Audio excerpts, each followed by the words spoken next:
नमस्कार दोस्तों, आप सभी का स्वागत है हमारे चैनल वास्तु सफर में। दोस्तों, आज के हमारे इस वीडियो में हम आपके लिए रमा एकादशी की व्रत कथा लेकर आए हैं। एक समय धर्मराज और भगवान श्री कृष्ण के बीच अति महत्वपूर्ण संवाद हो रहा था।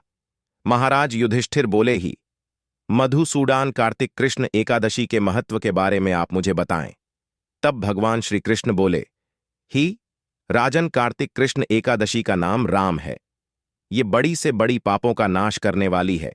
मैं आपको राम एकादशी की एक प्राचीन कथा सुनाता हूं, ध्यानपूर्वक सुनिए। प्राचीन कल में मुकुंद नाम का एक राजा था, जिसकी मित्रता इंद्र, कुबेर, यंग, वरुण आदि से थी। यह राजा बहुत धर्मात्मा, विष्णु भक्त और न्यायप्रिय था। राजा मुजुकुंद की अन्य थी, जिसका नाम चंद्रभागा चंद्रसेन के पुत्र शोभन के साथ हुआ था। एक समय शोभन ससुराल आया। उन दिनों पुण्यादायी राम एकादशी आने वाली थी। जब व्रत का दिन समीप ए गया तो चंद्रभागा अत्यंत सोच में पड़ गई। मेरे पति बहुत दुर्बल है और मेरे पिता की आज्ञा अति कठोर। वो इस एकादशी का व्रत कैसे कर पाएंगे? तभी राजा मुझको सारे राज्य में राम एकादशी के व्रत की घोषणा करवा दी।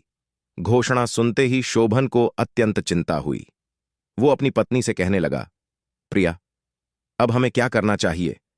मैं किसी भी प्रकार भूख सहन नहीं कर सकता। यदि मैं भूखा रहा तो मेरे प्राण निकल जाएंगे। यह सुनकर चंद्रभागा बोली, स्वामी, मेरे पिता राज्य में एकादशी के दिन कोई भी भोजन नहीं करता।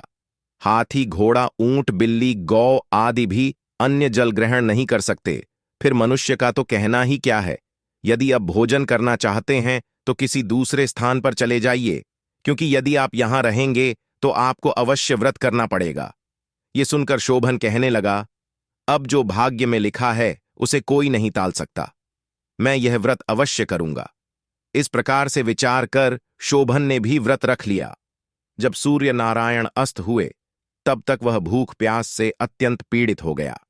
प्रातः कल होते होते शोभन के प्राण निकल गए। तब राजा ने सुगंधित कष्ट से उसका दाह संस्कार करवाया, परंतु चंद्रभागा ने अपने पिता की आज्ञा से अपने शरीर को दुग्ध नहीं।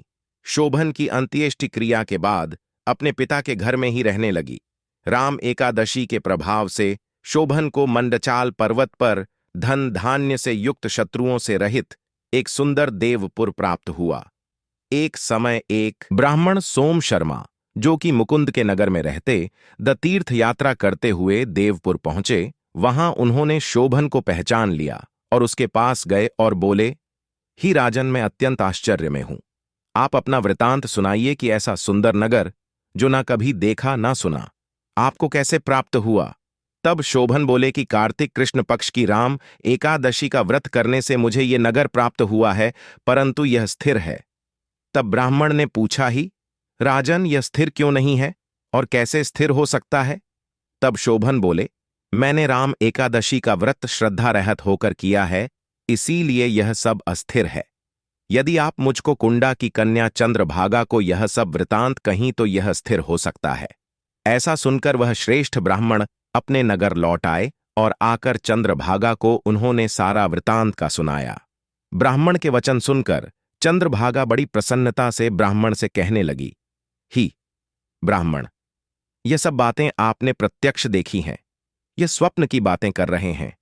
ब्राह्मण कहने लगे, ही पुत्री, मैंने तुम्हारे पति को प्रत्यक्ष देखा है, साथ ही साथ उनका अविस्मरणीय नगर भी देखा है। चंद्रभागा कहने लगी, ही विप्र, आप मुझे वहां ले चले। मुझे पतिदेव के दर्शन की तीव्र लालसा है। मैं अपने किए हुए पुण्य से उसे नगर को स्थिर बना दूंगी। आप ऐसा कीजिए, क्योंकि वियोगी को मिला देना महापुण्य है। सोम शर्मा यह बात सुनकर चंद्रभागा को लेकर मंदराचल पर्वत के समीप वामदेव ऋषि के आश्रम पर गए। रामदेव जी ने सारी बात सुनकर वेद मेट्रो के उच्चारण से चंद्रभागा का अभिषेक कर दिया। तब ऋषि के मंत्र के प्रभाव और एकादशी के व्रत से चंद्रभागा का शरीर दिव्या हो गया और वह दिव्या गति को प्राप्त हुई। इसके बाद बड़ी प्रसन्नता के साथ अपने पति के निकट गई। अपनी यह पत्नी को देखकर शोभन बहुत प्रसन्न हुआ और उसे बुलाकर अपनी बाईं तरफ बिठा लिया। चंद्रभागा कहने लगी, ही प्राणनाथ, आप मेरे पुण्य को ग्रहण कीजिए। अपने पिता के घर जब मैं 8 वर्ष की थी, तब से विधि पूर्वक एकादशी के व्रत को श्रद्धापूर्वक करती ए रही हूं। इस पुण्य के प्रताप से आपका यह नगर स्थिर हो जाएगा तथा समस्त कार्यों में युक्त होकर प्रलय के अंत तक रहेगा। इस प्रकार चंद्रभागा अपने उसे राज्य में आनंदपूर्वक अपने पति के साथ रहने लगी।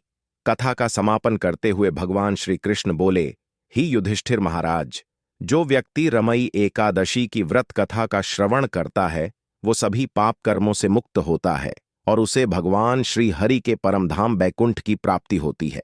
इसलिए अति पुण्यशाली राम एकादशी का पालन प्रत्येक व्यक्ति को अवश्य करना चाहिए। कार्तिक मास में आने के कारण इस एकादशी पर किया गया, जब तब डैन आदि हजारों गुना अधिक होकर व्यक्ति को फल प्रदान करता है। जय श्री हरि विष्णु।